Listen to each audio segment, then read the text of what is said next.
Present software టెస్టింగ్‌లో jobs ఉన్నాయా? ఇప్పుడు AI వచ్చిన తర్వాత మాన్యువల్ టెస్టింగ్‌లో జాబ్స్ అనేవి కొంత ఎఫెక్ట్ అయినాయండి.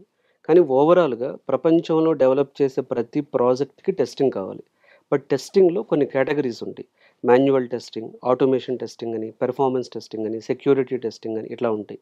ఇప్పుడు ప్రెజెంట్ టెస్టింగ్‌లో ఉంటూ మంచి జాబ్ కొట్టాలి అంటే ఆటోమేషన్ టెస్టింగ్‌లో కొన్ని అడ్వాన్స్‌డ్ టూల్స్ వచ్చినాయి మార్కెట్‌లో. ఇప్పుడు ప్లేరైట్ గానీ, టోస్కా గానీ, సెలీనియంలో బీడీడీ ఫ్రేమ్‌వర్క్ కానీ ఇలా టెస్టింగ్‌లో ఆటోమేషన్ టెస్టింగ్ బావుంటుంది.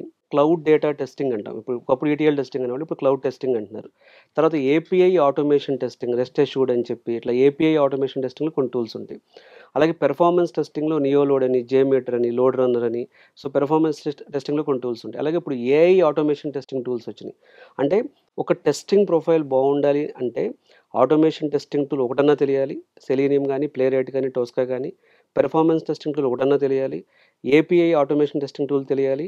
ఏఐ టెస్టింగ్ మీద నాలెడ్జ్ ఉండాలి. ఎజైల్ ప్రాసెస్ తెలియాలి. అలాగే ఒక డొమైన్ నాలెడ్జ్ ఉండాలి.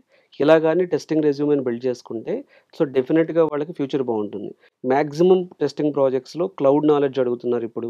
డెవాప్స్ పైప్‌లైన్స్ ఎలా బిల్డ్ చేస్తామని అడుగుతున్నారు. అంటే ఈ ఆటోమేషన్ స్క్రిప్ట్స్‌ని డిప్లాయ్ చేయడానికి. ఓకే. జీరా టూల్ గాని, ఇలా కొంత వాళ్ళకి కావాల్సినటువంటి ఇప్పుడు సీక్వెల్ క్వెరీస్ కానీ, లైనెక్స్ కమాండ్స్ గాని, ఒక ప్రొడక్ట్ టెస్టింగ్ చేయడానికి కావాల్సిన end to end testing knowledge గాని ఉంటే, వాళ్ళు డెఫినిట్‌గా టెస్టింగ్‌లో ప్లేస్ అవ్వడం అనేది ఈజీ. ఇప్పుడు క్వాలిటీ థాట్‌లో end to end product testing అని, ఫుల్ స్టాక్ టెస్టింగ్ అని, ఏఐ టెస్టింగ్ అని ఈ కోర్సెస్ మీద ట్రైన్ చేయడం వలన స్టిల్ వాళ్ళకి అంటే ఎంత ఏఐ వచ్చినా సరే టెస్టర్స్ అనేవాళ్ళు ఉంటారు.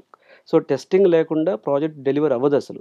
కానీ టెస్టింగ్‌లో టూల్సు, ట్రెండ్సు, ఫ్రేమ్‌వర్క్స్ అనేవి ఎప్పటికప్పుడు ఆటోమేట్ అవుతూ ఉంటాయి. ఓకే. వాటిని అబ్జర్వ్ చేసి నేర్చుకుంటే సరిపోతుంది. అలానే మనం క్వాలిటీ థాట్‌లో అడ్వాన్స్‌డ్ టెస్టింగ్ ఫ్రేమ్‌వర్క్స్ మీద ట్రైన్ చేస్తున్నాం.